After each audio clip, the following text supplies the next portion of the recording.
acclamer pour le Seigneur parce qu'il est bon, parce qu'il nous a donné ce temps. Bienvenue à ce culte d'enseignement de ce mercredi, ce premier mercredi du mois d'octobre. Là, nous sommes en train de nous approcher petit à petit à la fin de cette année. L'heure est à l'évaluation. Comment est-ce que tu as marché avec Dieu? Comment est-ce que tu as géré la grâce, la parole de Dieu que tu as écoutée?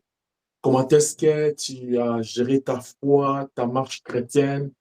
Comment est-ce que tu vis avec le Seigneur du jour au lendemain, ton quotidien avec le Seigneur? Qu'est-ce qui te préoccupe? C'est quoi la priorité de ta vie? Étant donné que nous vous avons dit, nous voulons être totalement à Dieu cette année. Et comment est-ce que tu es en train d'aller avec le Seigneur? Et à la fin de cette année, s'il t'est demandé de t'évaluer, de te remettre en cause, qu'est-ce que tu pourras dire à Dieu?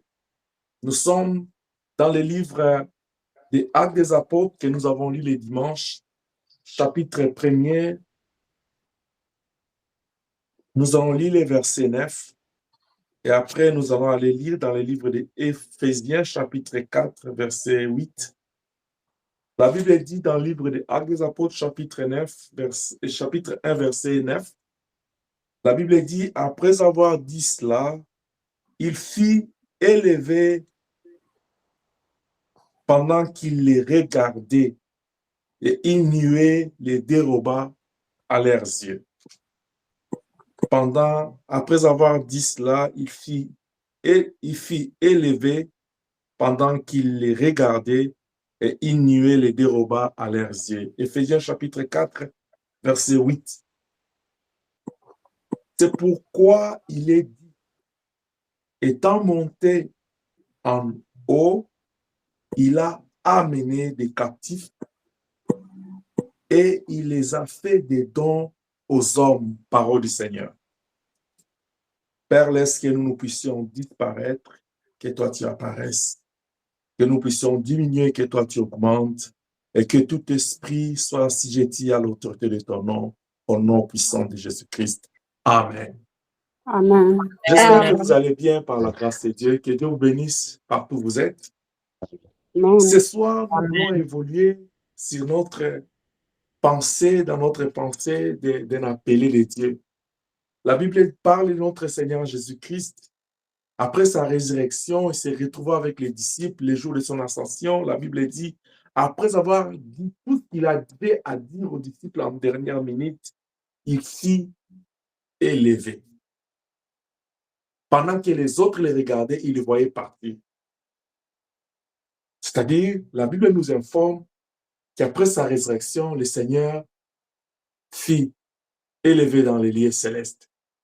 Et Paul dit aux chrétiens d'Éphésiens, il dit, étant monté au ciel, étant élevé au ciel, il n'est pas parti seul. Pourtant, pendant qu'ils allaient, les disciples les voyaient comment ils partaient. Mais comment c'est que Paul dit encore, étant monté au ciel, il a pris des hommes, des captifs. Mais pendant que lui, il montait seul. Est-ce que tu es avec moi? Amen. Étant monté, étant élevé, après avoir dit cela, il fit élever. Et ceux qui étaient avec lui, c'était les apôtres. Ils le voyaient partir. Mais comment est-ce que Paul dit, étant monté au ciel, il a pris des hommes, des captifs? C'est pourquoi les sous-termes de cette semaine, c'est étant monté au ciel. Étant monté au ciel. Les dimanches, nous avons parlé de l'attitude des disciples. Pendant que lui, il montait, comment est-ce que les disciples restaient avec les regards fixés sur lui, sur le ciel? Mais c'est cette semaine, aujourd'hui, je vais parler d'une partie et le dimanche, je vais en finir. Nous allons voir lui qui est parti. On va parler de son ascension, étant monté au ciel.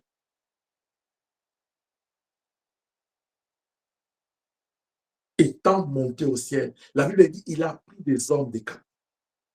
Et cet après-midi, ce soir, j'aimerais juste te parler de cette première partie. Il n'est pas allé seul. Il est allé avec des captifs. Je suis venu dire à quelqu'un ce soir que le Seigneur Dieu Tout-Puissant, notre Seigneur Jésus-Christ, l'agneau de Dieu, qui avait pris notre place à la croix. Celui qui est allé jusqu'à la croix, obéissant jusqu'à la croix. Lui qui était mort, 3 jours après, il est ressuscité. Après avoir vécu avec les disciples quelques temps, il fut élevé au ciel. Mais la Bible nous dit qu'il n'est pas parti seul. Il a pris des hommes et des femmes de captifs. Shalom. Shalom. Un captif est une personne qui a été faite prisonnier au cours d'une guerre, au cours d'un combat. C'est ça la définition des captifs. Quand la Bible dit il a pris des hommes des captifs, et la Bible le dit, bien dit, étant monté au ciel.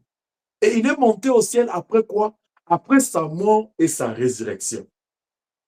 Oui, c'est parce qu'à la croix, il a livré un combat.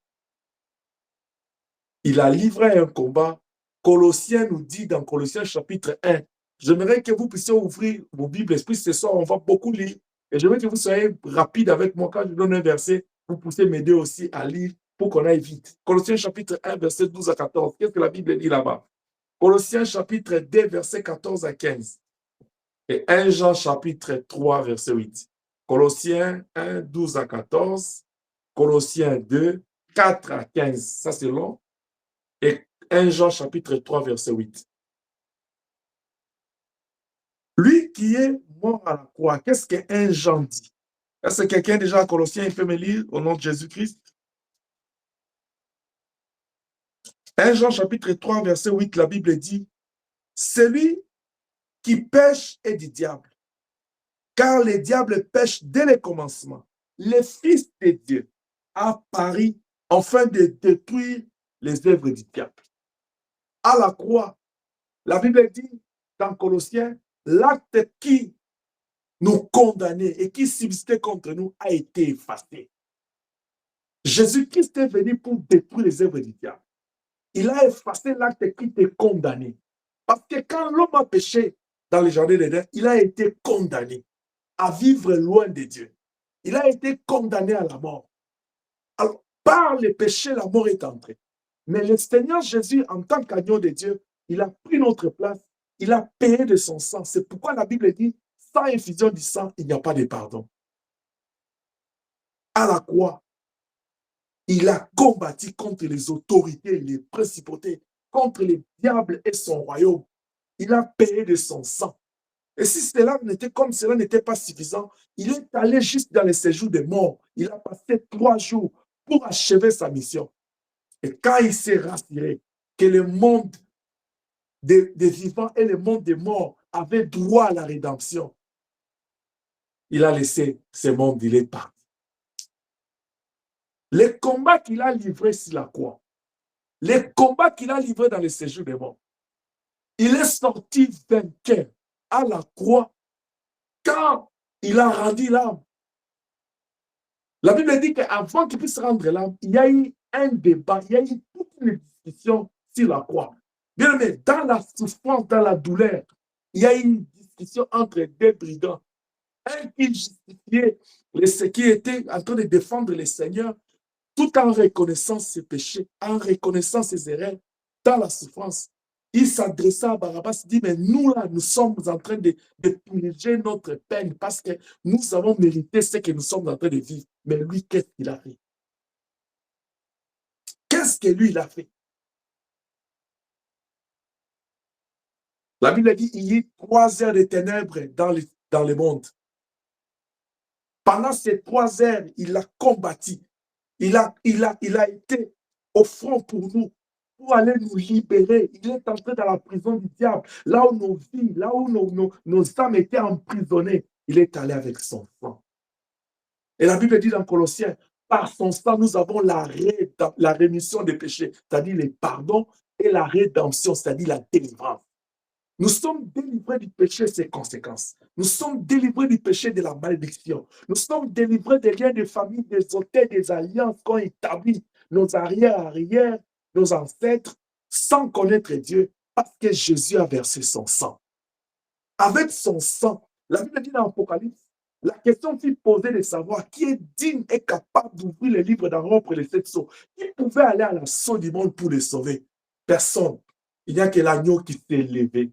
L'agneau s'éleva pour nous sauver. Et pour nous sauver, ce n'était pas question d'aller, de nous libérer sans combat. Il a livré le combat. Et dans ces combats, quand il est sorti, il a crié, tout est accompli. Il a vaincu les diables. Il a versé son sang.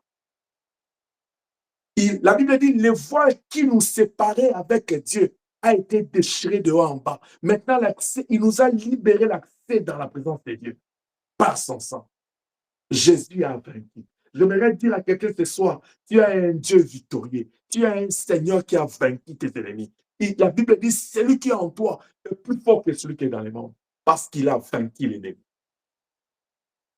Et quand il est allé livrer ces combats-là pour nous, ce n'était pas juste pour vaincre l'ennemi, nous laisser là-bas, c'était pour nous libérer de la puissance du péché. C'est-à-dire, quand il est entré dans le camp du diable, il a vaincu le diable.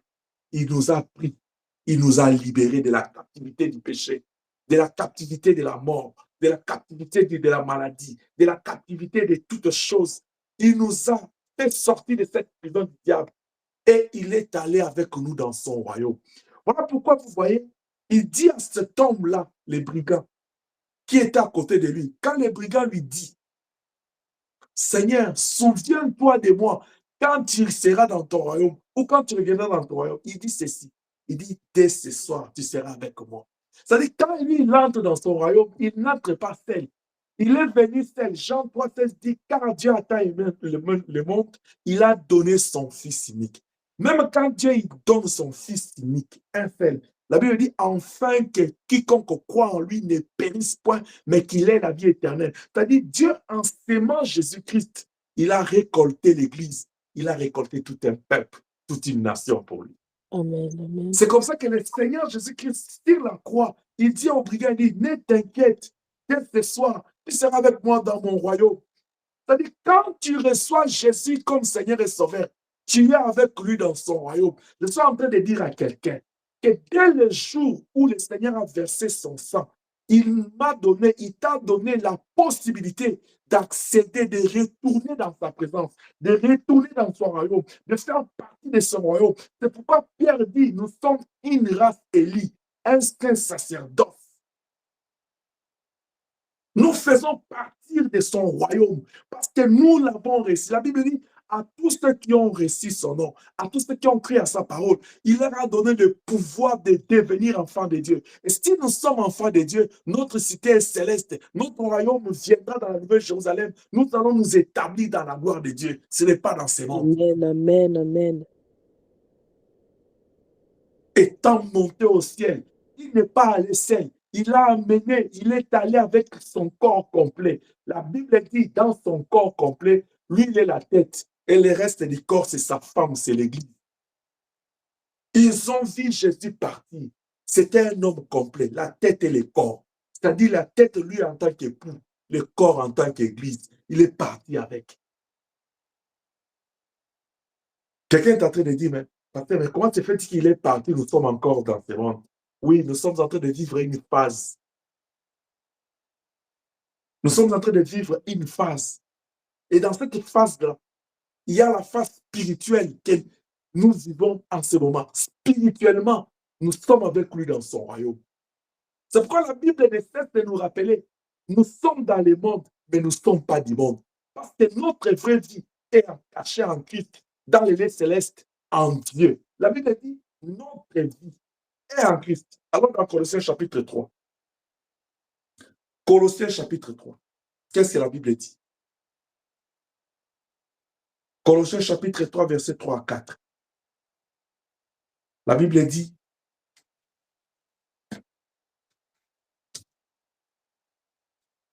est-ce que tu es avec moi? Amen.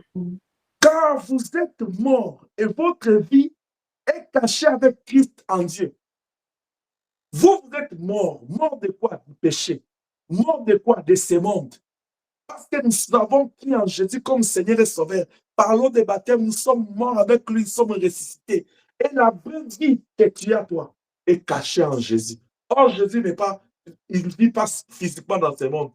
La Bible dit en Dieu.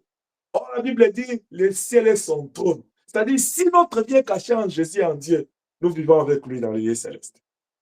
C'est pourquoi celui qui te pointe pour t'atteindre, il ne va pas t'atteindre, il va voir le sang de Jésus-Christ. Parce que ta vraie vie est cachée en Jésus. Oh, je prie le Seigneur à sécuriser ta vie. Pour que tu comprennes que ta vraie vie, ce n'est pas ce que tu vis ici.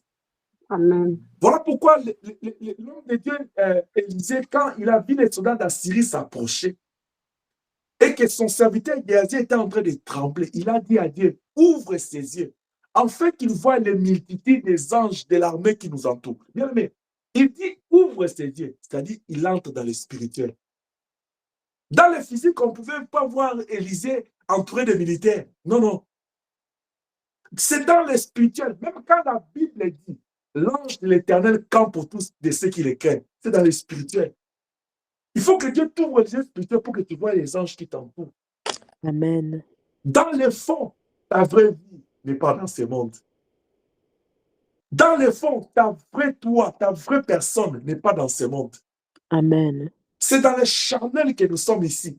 Mais dans le spirituel, nous sommes avec Jésus dans sa gloire. Amen.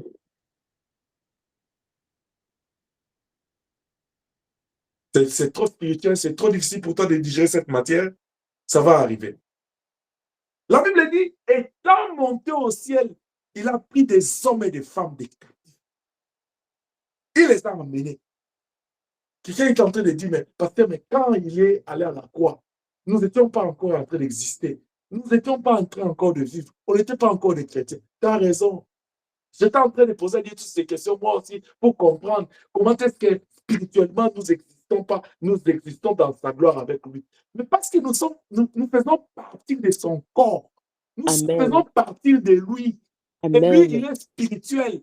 Et la nouvelle naissance est spirituelle. Quand nous les recevons comme Seigneur et Sauveur, nous ne les recevons pas dans la chair. La Bible dit dans Jean 3, il dit la nouvelle naissance ne consiste pas dans le sang et la chair, mais c'est dans l'esprit. Quand nous naissons à l'esprit, nous sommes comme des branches entées dans les cèpes attachées à lui.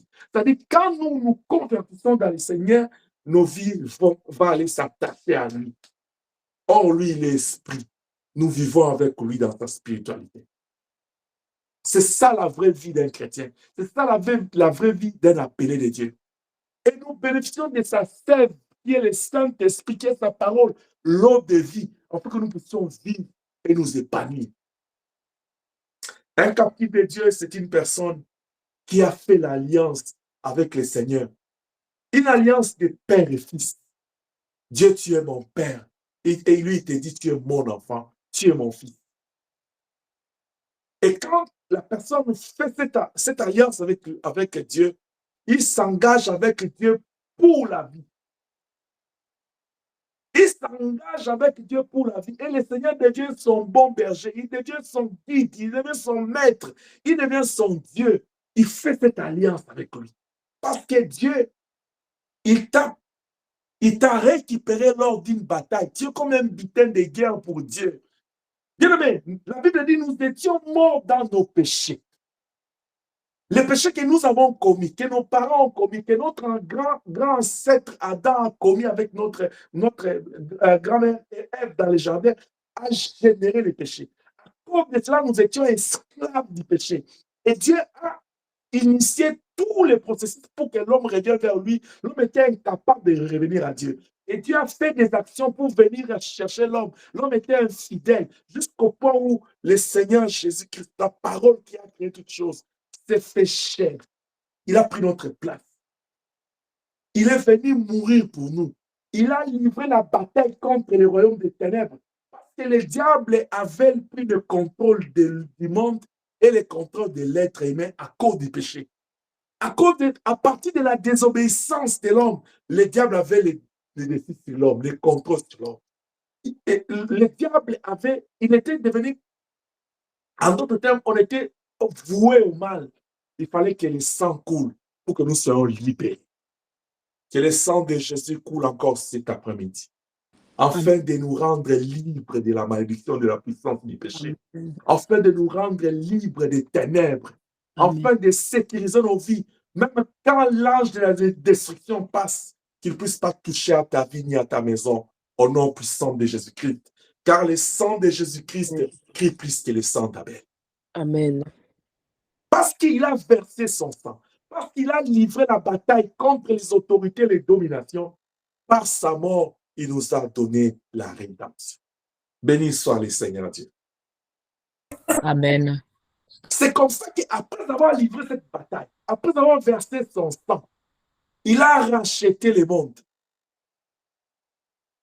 Et la Bible dit, Dieu donne à tout le monde maintenant la voie vers Dieu est libre, est ouverte. Tout le monde a la possibilité, l'opportunité de retourner vers Dieu. Il dit, à quiconque croit en lui ne périsse point, mais qu'il ait la vie éternelle. C'est-à-dire, quand le Seigneur était en train de dire ça, Dieu dans sa préscience, il te voyait. C'est là où la prédestination agit. C'est-à-dire, nous qui croyons aujourd'hui, Dieu nous voyait dans son royaume parce qu'il a donné à tout le monde l'opportunité de revenir vers lui. Dieu n'a pas choisi, toi viens, toi ne viens pas. Il a donné à tout le monde la grâce. C'est pourquoi dans Luc chapitre 4, il dit, je suis venu proclamer l'année de la grâce du Seigneur. Cette année-là s'étend sur tout le monde. Tout le monde, nous avons la grâce de revenir vers Dieu. Maintenant, c'est question de la décision, du choix de chaque personne. Dieu ne viendra pas prendre la décision à ta place.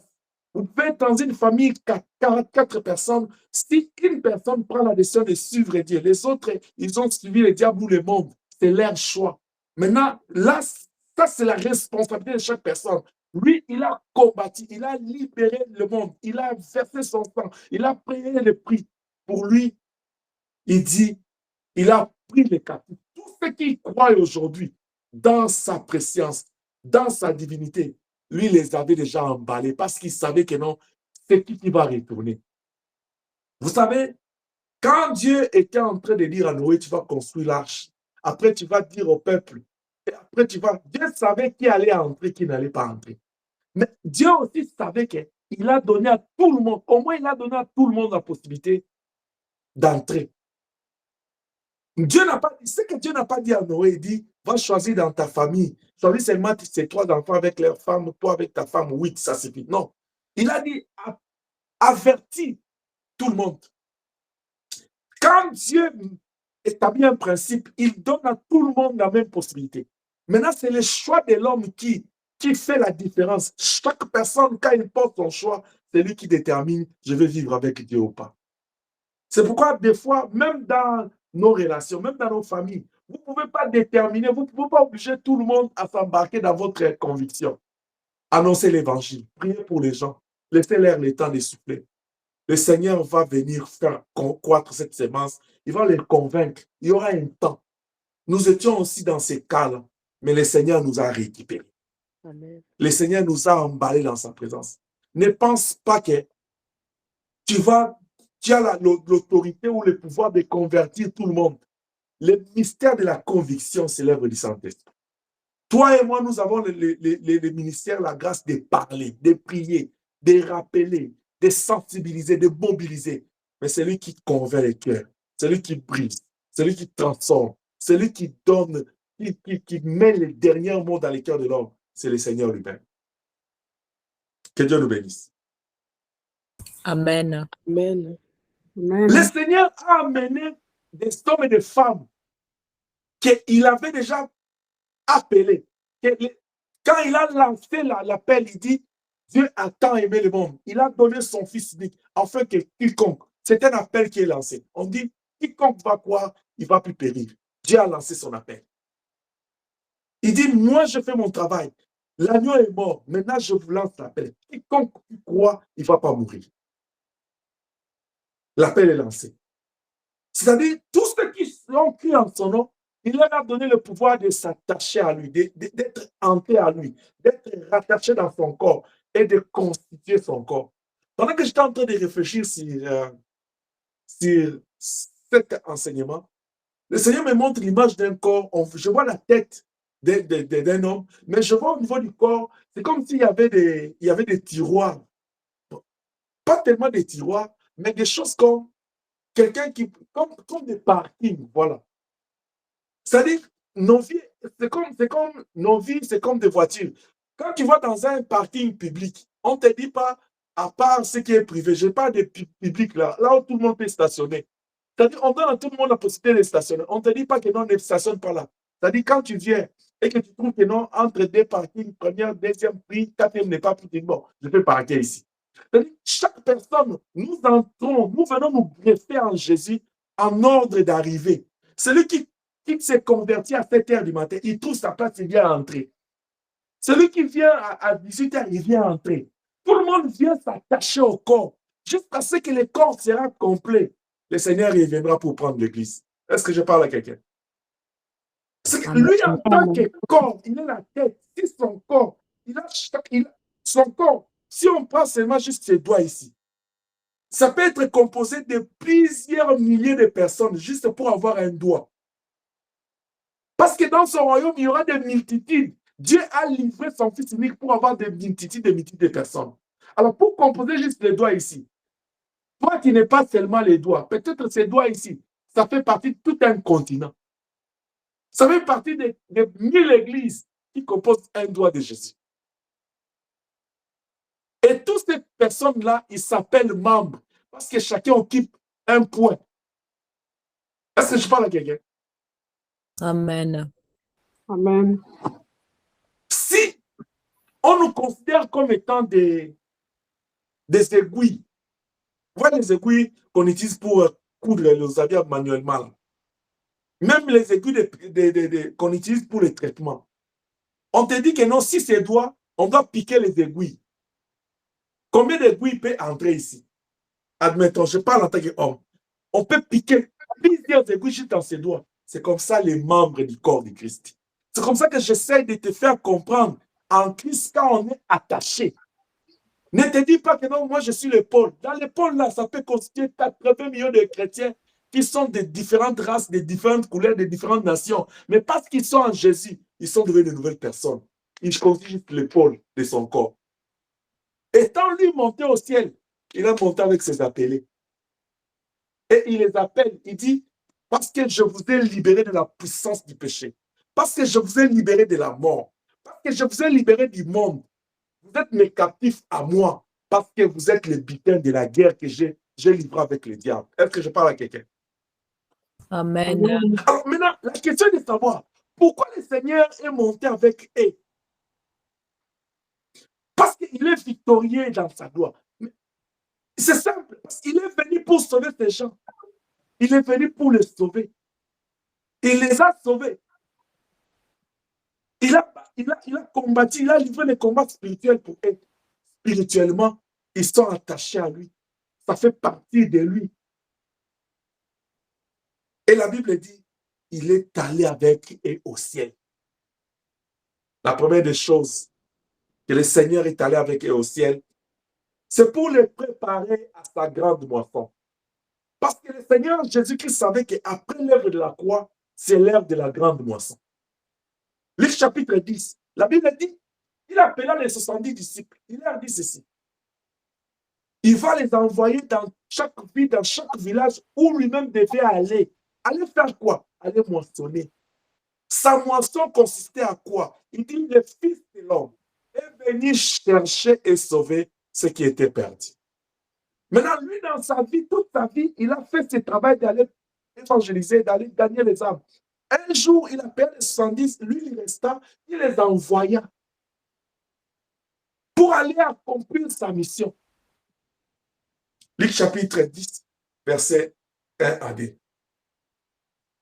Il les envoya là-bas.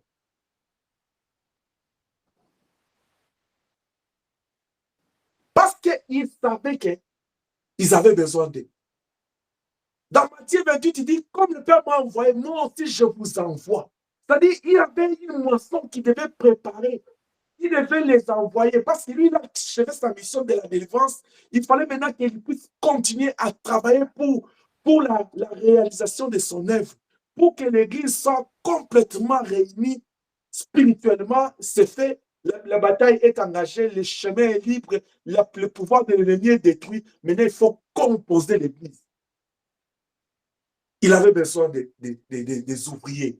Il avait besoin des serviteurs. C'est pourquoi il a appelé.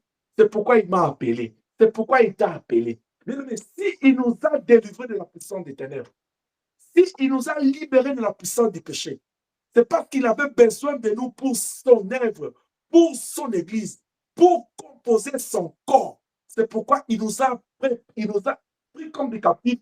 Il est allé avec nous pour nous préparer. Jean chapitre 4, verset 35 à 38. Qu'est-ce que la Bible dit? Il parle de la moisson. Qu'est-ce qu'il dit à propos de la moisson?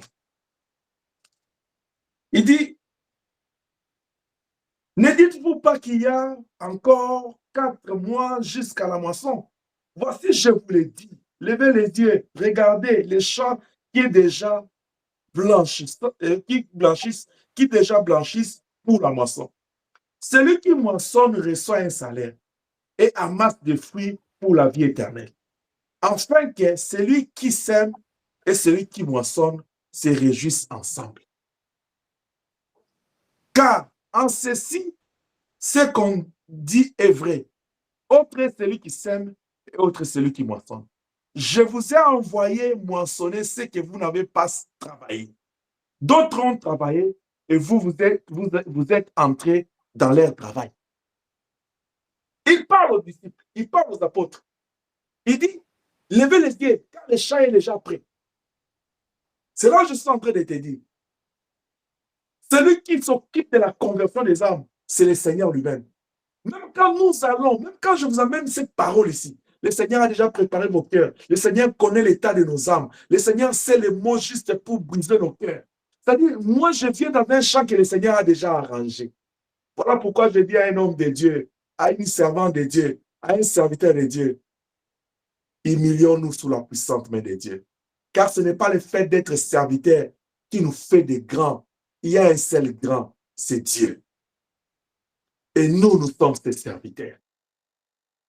La Bible dit dans Philippiens, ayant en vous les sentiments qui étaient en Jésus. Lui qui existait en forme de Dieu, il s'est rabaissé. Si lui, le grand souverain sacrificateur, s'est rabaissé, il dit, tout ce qu'il a fait doit nous servir d'exemple.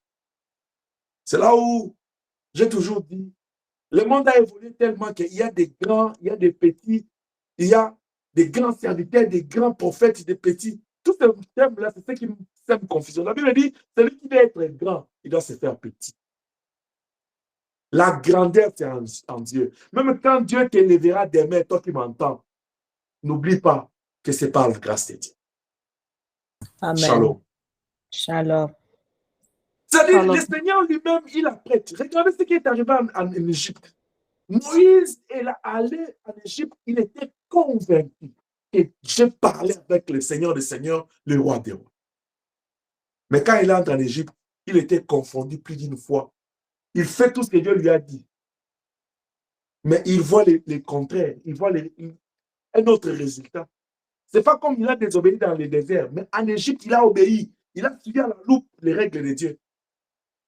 Et quand le Seigneur se décide de venir libérer Israël, Moïse était chez lui. Il a entendu comme tout le monde des cris de plaie.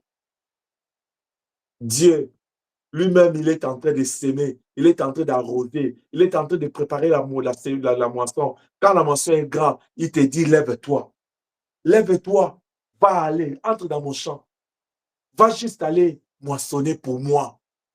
Parce que Dieu nous laisse aller moissonner pour lui, parce qu'il sait que non, c'est lui qui a la sémence. C'est lui qui sait la manière qu'il veut s'aimer. C'est lui qui connaît la bonne terre. Il a des choses qui gèrent dans la sémence, dans son champ. Mais il a besoin des ouvriers pour aller récolter, pour aller moissonner. Il est temps. C'est pourquoi nous avons dit, levons les yeux sur nos proches, sur nos familles, sur notre entourage, pour que nous puissions nous rassurer. Ils sont déjà dans le Seigneur, dans l'arche. Parce que Jésus revient bientôt. S'ils ne sont pas encore dans l'arche, prêchons-leur l'amour de Dieu, parce qu'ils ont besoin d'être sauvés. Que Dieu nous bénisse. Amen. C'est pourquoi le Seigneur il a pris ses appelés. Il a pris ce que lui a appelé ses captifs. Ces appelés-là, ceux qui se sont confiés en lui. Il dit à l'homme là, les brigands, il dit, dès ce soir, tu seras avec moi dans mon royaume. Oh, là, je pars avec toi. Parce que comme je pars avec toi là, il y a quelque chose que je vais faire avec toi. Ça, c'est ce que je vais vous parler le dimanche. Mais au moins, comme tu as laissé le monde des ténèbres, je ne peux pas te laisser. Tu sais pourquoi le Seigneur ne peut pas te laisser? Parce que si le diable que tu as combattu tant d'années dans le Seigneur, que t'atteint aujourd'hui, t'attrape.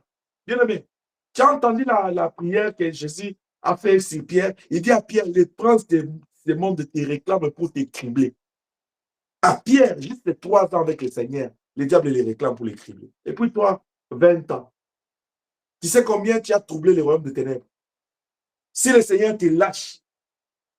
C'est pourquoi des fois, quand nous vivons, même quand nous traversons la souffrance, nous avons tout intérêt à garder la foi en Dieu, à garder notre confiance en lui, à garder l'assurance. Parce que David dit clairement, il dit, quand je traverse l'ombre de la vallée de la mort. C'est-à-dire, le Seigneur nous fait passer dans l'ombre de la réalité, parce que la réalité de la souffrance, il a subi ça à la croix. Il ne peut pas nous laisser. C'est pourquoi la Bible dit, il ne peut pas nous laisser tantôt le de nos forces. Parce qu'il sait que s'il nous lâche, bien aimé, il y a des gens comme moi qui parlent là. Si le diable arrive à m'atteindre, je ne sais pas ce qu'il fera de moi. Parce que quand il cite mon nom est cité dans l'air, quand il grince les dents. Il y a des gens comme toi là. Quand le diable te regarde, il grince les dents. Là où tu es arrivé aujourd'hui, ce que tu es aujourd'hui, c'est que la grâce que tu vis là, quand le diable te regarde là, c'est juste parce que tu es spirituellement, tu ne peux pas voir. Mais un jour, prie seulement le Seigneur dit, Seigneur, fais-moi voir ta gloire, tes merveilles, les bontés que moi je bénéficie tout en étant ton enfant. Tu vas aimer Dieu. Je dis à quelqu'un, tu vas aimer Dieu. Amen. J'étais en train de dire à quelqu'un, tu vas aimer Dieu. Amen. Vous voyez quand Élisée a dit à Dieu d'ouvrir les yeux de Géasi, et Géasi a aimé Dieu. Tu vas aimer Dieu. Si Dieu t'ouvre les yeux spirituels pour que tu vois les bienfaits en tant que son captif, parce qu'il t'a arraché de la guerre du lion. Là où nous étions là, c'était dans la guerre du lion. Ce qui est resté là, c'était nous broyer définitif. C'est pourquoi quand le diable a vu qu'il a raté la chance, l'occasion, maintenant il commence à nous réclamer. Imagine-toi, tu as un morceau de viande dans la bouche du chien qui est enfamé. On l'arrache. Toi, tu penses que non, si on donne au chien là, il fait, tu retires. Ça augmente sa colère. Une fois qu'il arrache la viande, tu penses qu'il va ouvrir la bouche? Il va broyer, avaler, parce qu'il sait que non, peut-être je ne peux plus avoir ça. Donc, ne donne pas au diable l'occasion de t'atteindre. Laisse ta vie être cachée en Jésus-Christ. Parce qu'étant monté au ciel, ta vraie vie, Dieu est avec ça. C'est pourquoi la Bible dit, notre vie est cachée en Christ, dans les célestes, à la droite de Dieu. Que Dieu nous bénisse. C'est-à-dire qu'il est parti avec ses captifs-là, ces gens, tous ceux qui sont appelés vers lui. Tous ceux qui ont répondu à l'appel de Jean 3,16, qui ont crié à sa parole, il les a tachés dans sa vie. Il les prépare pour la moisson. Vous pouvez lire dans 2 Timothée, chapitre 2, verset 2. Vous pouvez aussi lire dans Jean 15, 14 à 16, quand il dit, je vous appelle plus des serviteurs, je vous appelle amis, parce que je vous ai fait connaître tout ce que j'ai appris de mon Père. Le Seigneur a amené ses appelés comme des captifs au ciel pour quoi encore? La deuxième raison. La deuxième raison, c'est pour prendre part et vivre avec lui dans sa gloire. Il nous a emmenés dans le spirituel parce qu'il ne voulait pas. Il n'est pas sûr.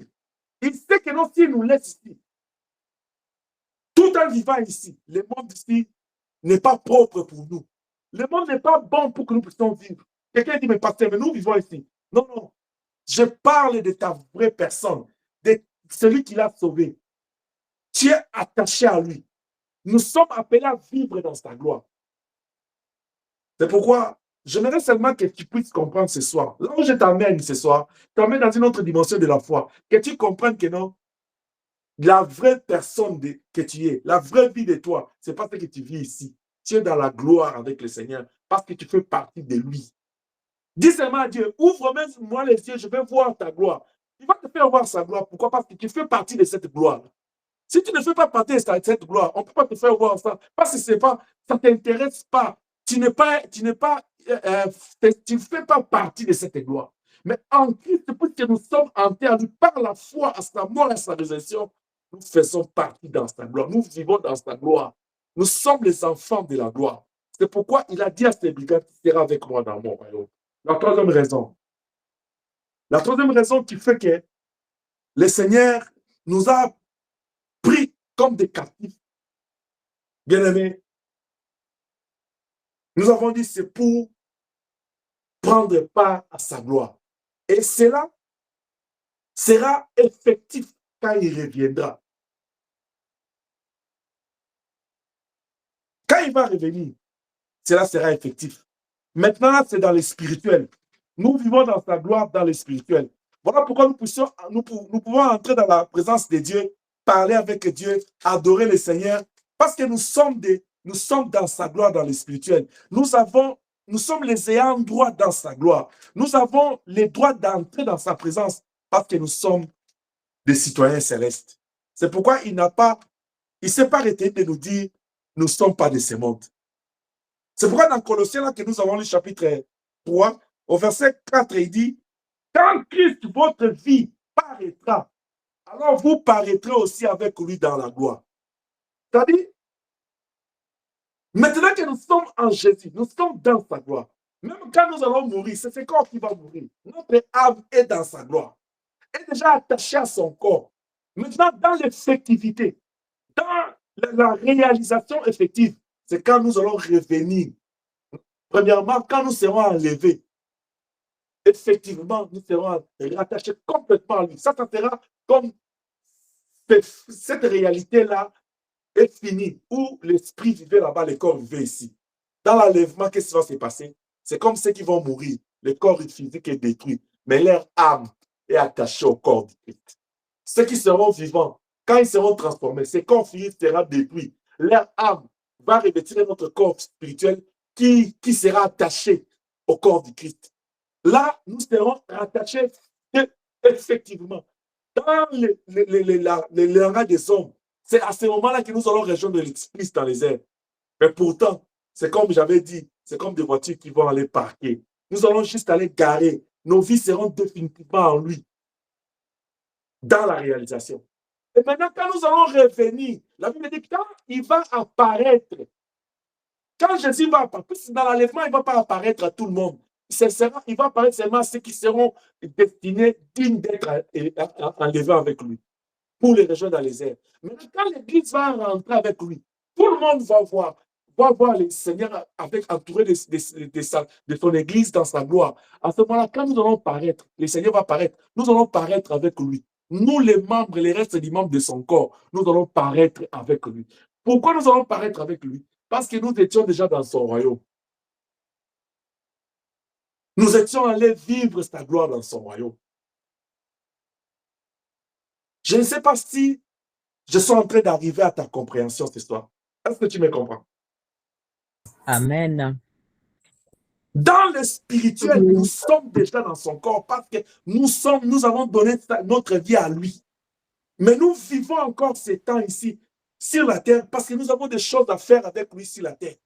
Quand le temps sera marqué, où la trompette va sonner, nous allons quitter ces corps. Nous allons rejoindre notre véritable corps, qui est le corps de Jésus-Christ. Parce que lui, la tête, et nous sommes son corps. C'est pourquoi, bien aimé, étant donné qu'il est mort à la croix, il a donné sa vie pour nous racheter de la mort, de la malédiction du péché. Étant donné que nous sommes les butins de la guerre qu'il a livrée, nous sommes devenus ses captifs. Il nous a pris en captivité pour lui. C'est-à-dire nous sommes liés à une alliance avec lui. Nous étions morts dans les péchés. Nous avons crié. Nous avons cherché, nous savons, on était incapables. Lui, il est venu avec son sang, il a payé les prix. Parce qu'il a payé les prix maintenant, nous sommes libérés du péché. Nous devons rester attachés à lui. Voilà pourquoi nous devons être libres du péché. Nous devons être libres par rapport à ce monde. Nous devons être libres aux choses qui n'honorent pas Dieu. Et cela doit être le premier combat que nous devons livrer dans notre vie. Les combats contre le péché. Les combats contre le monde.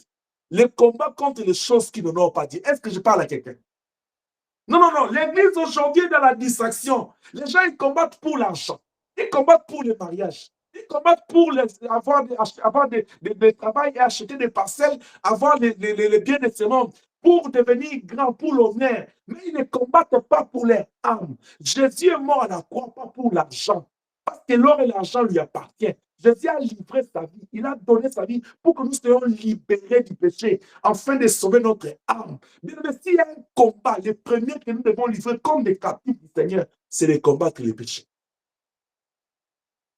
C'est de combattre le monde. Quand nous parlons de monde, la Bible dit dans 1 Jean chapitre 2, verset 16 à 17, dit le convoitise, l'orgueil de la vie, tout ce qui est de ce monde.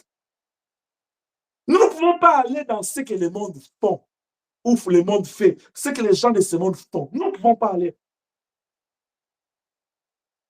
Dans Antioche, quand on a regardé les disciples, la façon qu'ils se comportaient, on a compris qu'ils étaient les disciples du Seigneur. C'est pourquoi on les a appelés chrétiens. C'est-à-dire qu'ils ont vu la vie de Dieu en eux, la vie de Christ en eux. Nous devons combattre le mal. La Bible dit dans Philippiens 4:8 que tout ce qui est pur sont l'objet de notre pensée. Tout ce qui est bien, tout ce qui est bon, tout ce qui est digne d'approbation. Donc même quand tu vis, tu dis, c'est du péché, c'est dans la suie que Jésus m'a pris. J'étais perdu dans le péché, il m'a racheté.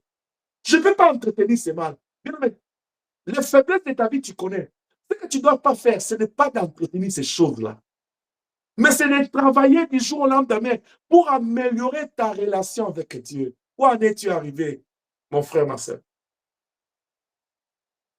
Nous n'avons pas tout intérêt seulement à compter le nombre d'années dans le Seigneur. Oui, 20 ans, 30 ans, 5 ans, c'est bon. Mais où est-ce que tu es rendu avec le Seigneur après 2 ans, après 3 ans?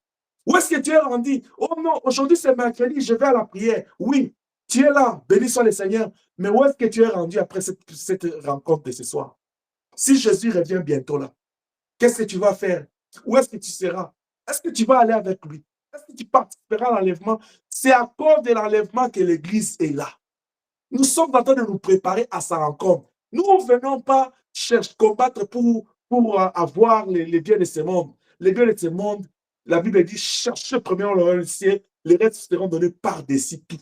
C'est-à-dire, quand nous combattons pour le royaume, le Seigneur bénit nos vies. C'est pourquoi il est écrit, tout ce que nous avons laissé pour le Seigneur, nous l'aurons au centuple. Je suis en train d'inculquer à l'Église notre pensée de combat. Combat pour ton âme. Celui qui a les soucis de son âme, celui qui a la pensée de l'éternité, celui qui a une pensée pour celui qui est mort à la croix, Jésus-Christ, il a les soucis de son âme. Il s'est dit, cet homme a souffert à ma place, c'est moi qui l'avais offensé.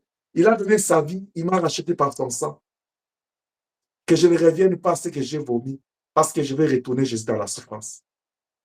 Si c'était toi qui avais souffert là, est-ce que, gloire au Seigneur, rappelle-toi une fois que tu as souffert dans ta vie, la maladie ou quelque que ce soit. Si on te demande de retourner dans ça, tu vas aimer? Non. Parce que tu n'aimeras pas. Pourquoi tu veux que le Seigneur rentre dans cette souffrance?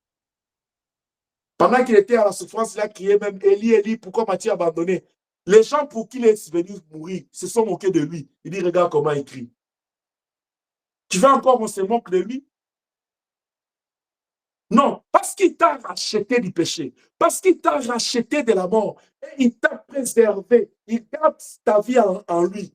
Tu dois combattre le combat de la sanctification, le combat de la communion avec Dieu, le combat de la sainteté, le combat de la paix avec Dieu, la paix avec tes proches. C'est en cela que le Seigneur nous appelle. Est-ce que je parle à quelqu'un? Amen. 1 Jean chapitre 3, verset 9 à 10. Qu'est-ce que la Bible dit? Je vais aller vite maintenant. 1 Jean chapitre 3, 9 à 10, la Bible dit, quiconque est né de Dieu ne pratique pas le péché, parce que la semence de Dieu demeure en lui. Et il ne peut pécher parce qu'il est né de Dieu. C'est par là que se font reconnaître les enfants de Dieu. Et les enfants de Dieu et les enfants du diable, c'est par là que se font reconnaître les enfants de Dieu et les enfants du diable. Quiconque ne pratique pas la justice n'est pas de Dieu. Non plus celui qui n'aime pas son frère. Tu entends? Ce n'est pas le fait que je suis né dans le Seigneur, je suis enfant. Non, on dit pratiquer la justice et ne pas pratiquer le péché. Parce que nous sommes rachetés pour être ses captifs. Lui, il est sa parole. Nous devons être liés, esclaves de sa parole. Connaître sa parole, garder sa parole, obéir à sa parole. C'est en cela que nous allons soigner notre vie. C'est en cela que nous allons nous préparer à les rencontrer dans les airs. Parce que nous sommes rachetés du péché. Nous ne devons pas retourner. C'est pourquoi l'apôtre Paul, il dit, tout ce qui faisait ma gloire, je la regarde comme de la boue. Ça devient comme de la saleté. Mais tu dois prier le Seigneur, dire à Dieu, parce que je suis ton appelé, parce que tu m'as appelé dans ton royaume. Je suis celui que tu as racheté du péché. Donne-moi juste le dégoût du péché. Je vais regarder ce monde comme état de la saleté, comme état de la boue. Mais toi, un enfant de Dieu qui est dans le Seigneur, tu as encore le goût du monde. Soit tu es chaud, soit tu es froid. Mais si tu es chaud, sois chaud avec Dieu, sois froid avec le péché. Mais quand tu es tiède, Dieu te vomit. Parce qu'il a payé le prix à la croix. Est-ce que je parle à quelqu'un? Amen. La dernière chose que je voudrais te dire ce soir. Cette vie avec Christ, c'est la nouvelle vie qu'il nous a donnée. Parce que la vie, la première, c'était au jardin d'Éden. L'homme a perdu cela par les péchés. Par sa mort, il nous a donné la nouvelle naissance, l'occasion de la nouvelle naissance, et nous avons la nouvelle vie. Parce que nous avons la nouvelle vie, c'est une grâce en Jésus.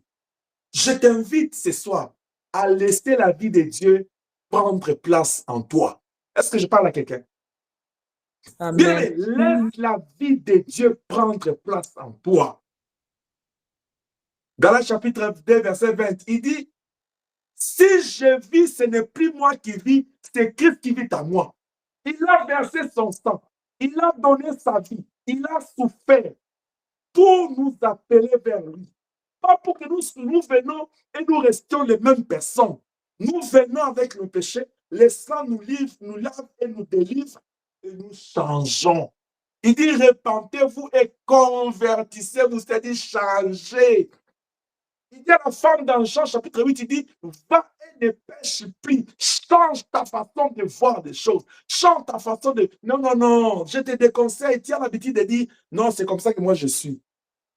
Les moi je suis n'entreront pas au ciel. Les moi je suis là, les moi n'entreront pas au ciel. Luc chapitre 9, verset 23, il dit, celui qui veut venir après moi, il doit se renoncer. Dans le ciel, tu ne vas pas entrer avec ta connaissance parce que tu connais beaucoup, parce que tu es trop sage. Non, dans le ciel qui va entrer, il dit, si je vis, ce n'est plus moi qui vis. Tu dois être dans ce monde ici, mais ne vis pas, laisse Jésus vivre en toi. Nous devons arriver à atteindre le niveau où nous vivons dans ce monde. Ce n'est plus moi, papy, qui vit. Ce n'est plus toi, Inès, qui vit. Ce n'est plus toi, Georgette, qui vit. Ce n'est plus toi, Maria, qui vit. Ce n'est plus toi, Bonel, qui vit, ni Emmanuel qui vit, mais c'est Christ qui vient. On regarde ta vie comme ça, tu dis, ce n'est plus moi, Adassa, qui vit, c'est Christ qui vit à moi. Parce que tu te dis, je suis enfant de Dieu. Mais comment la vie de Dieu ne perce pas, la vie de Dieu n'explose pas en toi, mais parce que toi, tu as encore le contrôle de ta vie. Et tu es encore captif du monde ou tu es devenu captif du Seigneur. Il y a la différence entre être esclave du monde et être esclave du Seigneur. Parce que ceux qui sont esclaves du Seigneur, ils sont esclaves seulement à obéir à l'alliance. Être dans le royaume de Dieu, il y a la paix, il y a la joie. Parce que la Bible dit le royaume des cieux, c'est la justice, la paix, la joie. Ceux qui sont esclaves du monde là, ils souffrent. Nous avons la paix du Seigneur. Voilà pourquoi avant de partir, il dit, je vous donne ma paix, je vous laisse ma paix. Quel genre d'esclaves qui ont la paix? Il n'y a que les esclaves de Shalom, les dieux de paix qui ont la paix. Alors, si tu veux avoir la paix dans ta vie, sois esclave de Dieu. Alors, en ce moment-là, tu vas aller lire dans le livre de Jean chapitre 3, verset 30 à 33. Pendant que je parle là, qu'est-ce que Colossiens 3D dit? Je vais terminer avec les deux versets. Jean chapitre 3, verset 30 à 33. Qu'est-ce que la Bible dit? Est-ce que tu es avec moi? Oui. Amen. Il faut qu'il croisse et que je diminue. Que celui qui vient d'en haut, celui qui vient d'en haut est au-dessus de tout. Celui qui est de la terre est de la terre. Et il parle comme étant de la terre. Celui qui vient du ciel est au-dessus de tout. Il faut qu'il croisse que moi je diminue. C'est là où tu as toujours entendu. Quand je prie ma petite prière là, pour moi c'est beaucoup. Parce que quand je me tiens devant vous là, je ne vais pas vous dire des choses que moi je vais. Je ne vais pas vous prêcher par rapport à mon intelligence. Je veux que moi je diminue, que le Seigneur croisse. Je ne veux pas que quand je me tiens devant vous, que je viens pour que tu puisses m'acclamer du pasteur, il parle. Et non, non, non. C'est pourquoi quand je te parle, ne vois pas ma grosse tête ici. Vois la puissance de Dieu qui te parle. Et prends ce qui est important. Parce qu'ici, nous sommes tous à l'école du Seigneur pour apprendre de sa volonté. Il faut que Jésus augmente dans ta vie, que toi tu diminues. Il faut que toi tu disparaisses, que le Seigneur apparaisse. Est-ce que je parle à quelqu'un? Dans tout ce que tu vas faire, toi qui aimes apparaître là, arrête, la gloire appartient à Dieu. Même quand tu fais des choses, tu réussis, dis toujours que c'est la grâce de Dieu qui m'aide. Ne cherche pas à tirer la gloire de ton côté. Tu es en train de bloquer ta vie. Ne cherche pas à le faire. Parce que le Seigneur, il aime la gloire. Et il fait toutes choses pour ta gloire, pas pour ta gloire à toi, ni ma gloire à moi. Laisse à Dieu sa gloire, parce que ça lui appartient. Colossiens chapitre 3, verset 2. Il dit, Colossiens chapitre 3, verset 2, la Bible dit, affectionnez-vous aux choses d'en haut, non à celles qui sont sur la terre. Parce que nous sommes montés avec lui comme des captifs. Il nous a amenés pour que nous puissions voir la gloire. Bien, si tu n'as pas encore vu ça, ce jour-là, Jacob était amené en esprit. Il a vu la gloire de Dieu. Tout en étant sur la terre, que le Seigneur ouvre tes yeux, que pour que tu contemples la gloire qui t'attend, pour que tu comprennes la gloire du royaume qui t'appartient. Parce que tu n'es pas citoyen de ce monde. Laisse que les choses de ce monde ne puissent pas attirer ton attention. Ne sois pas attiré à tout ce qui brille. Parce que tout ce qui brille n'est pas de l'or. Mais là au ciel, il y a des pierres précieuses qui n'existent pas dans ce monde. C'est en cela que le Seigneur nous attend. C'est le grand rendez-vous que nous avons avec le Seigneur. Voilà pourquoi il est venu dans ce monde. Il a donné sa vie pour qu'en étant sauvé en lui, que nous puissions habiter avec lui dans son royaume. Est-ce que quelqu'un peut dire ce soir, je suis un captif de l'Éternel? Je suis un captif de l'Éternel. Mais pourquoi je dois abandonner ces choses? Pourquoi je ne dois pas vivre des choses que moi je veux? Parce que tu as été racheté pour lui appartenir. Être un captif de l'Éternel, c'est appartenir à Dieu en totalité. Que la paix et la grâce de Dieu soient sur nous, au nom de Jésus-Christ. Amen. Amen.